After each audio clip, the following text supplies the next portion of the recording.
आखा दाना जानते हो? पूरा, खंडित चावल नहीं। कितना चावल? एक दाना चावल का शंकर भगवान के शिवलिंग पर समर्पित करिए। एक बेलपत्र जिसका डंडी का मुख अपनी ओर हो, जहां से चावल चढ़ाया है, उस चावल के ऊपर अपनी कामना कर कर रख दीजिए और चंद्रमौली भगवान का स्मरण करिए। कौन से भगवान?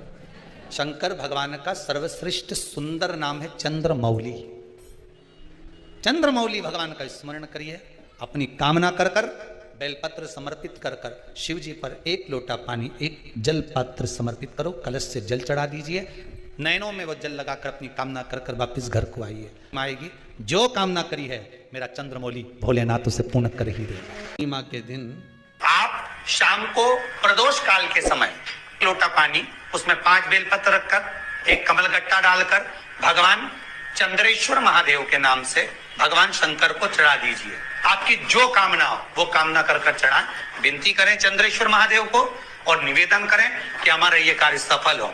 एक महीने की पूर्णिमा को जिसके घर में दूध की सामग्री बनती हो, दूध की सामग्री तैयार होती हो, खीर प्रसाद तैयार होता हो, उसके घर में कभी क्लेश नहीं हो सकता। तिथियां भारत की भूमि पर ऐसी वर्णित है जिन तिथियों में भी गंगा का जल हम शिव को अगर एक बूंद भी समर्पित कर रहे हैं, गंगा का जल मात्र एक आधी चम्मच भी, आचमन जितना भी अगर हम शिव को समर्पित कर रहे हैं तो उसका सुख आनंदित है। जैसे पंचमी तिथि, नवमी तिथि, दशमी तिथि, एकादशी, प्रदोष, पूर्णिमा, अमावस्या, ये तिथियां हमारे यहाँ जो दी गई हैं, इन तिथियों में अगर हम गंगा का मात्र थोड़ा सा जल भी अगर जल के पात्र में डालकर गंगा जी का जल थोड़ा सा भी शिव के पास लेकर जा रहे हैं तो ये एक भाव अपने भीतर होना चाहिए कि आप केवल गंगा का जल साधारण शिव मंदिर में समर्पित नहीं कर रहे हो, आप गंगा का जल भले अपने घर से लेकर जा रहे हो और थोड़ा सा भी जल ले जाकर अगर शिव को समर्पित कर रहे हो तो तुम्हारे भीतर ये भाव होना चाहिए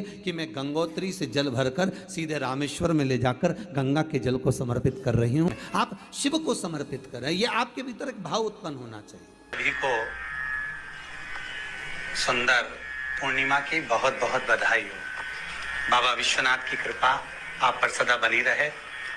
आ गया पूर्णिमा की रात्रि, बड़े से बड़ी बीमारियां, बड़े से बड़े रोग, बड़े से बड़े बड़े कष्ट इस पूर्णिमा की रात्रि को छूट जाते हैं। दमे की बीमारी, श्वास की बीमारी, अनिद्रा की बीमारी, रात्रि को जगना, ये सारी बीमारियां पूर्णिमा की रात्रि को अगर व्यक्ति अपने जीवन को सुखमय बनाए, अपने जीवन को आनंदमय बनाए तो सब छूट सकते। पूर्णिमा की रात्रि को पीपल के पत्ते 5 लेकर उसके ऊपर खीर डालकर रात्रि को खा लेने से महाराज दमे की बीमारी, श्वास की बीमारी रुक जाती है। वो बीमारी बढ़ती नहीं है, उससे कष्ट नहीं होता। जिन बच्चों के नेत्र कमजोर होते हैं, रोशनी कमजोर होती है, पूर्णिमा के दिन रात्रि को 12 बजे भगवान चंद्रदेव का दर्शन कराइए।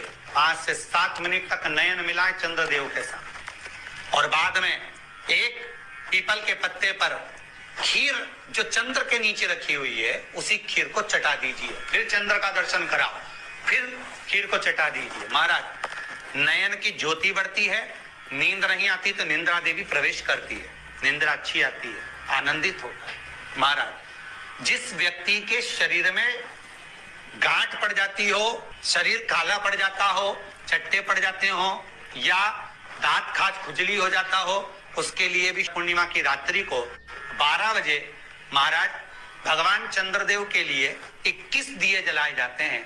उस 21 दिए की कालोच एक थाली में इकट्ठी करी जाती है। कालोच को इकट्ठी कर कर शरीर में गाय के घी के साथ में जहां जहां जगह पर चट्टे हैं, गांठ है, वहां लगाया जाता है। उसको 5 या 7 दिन लगाइए।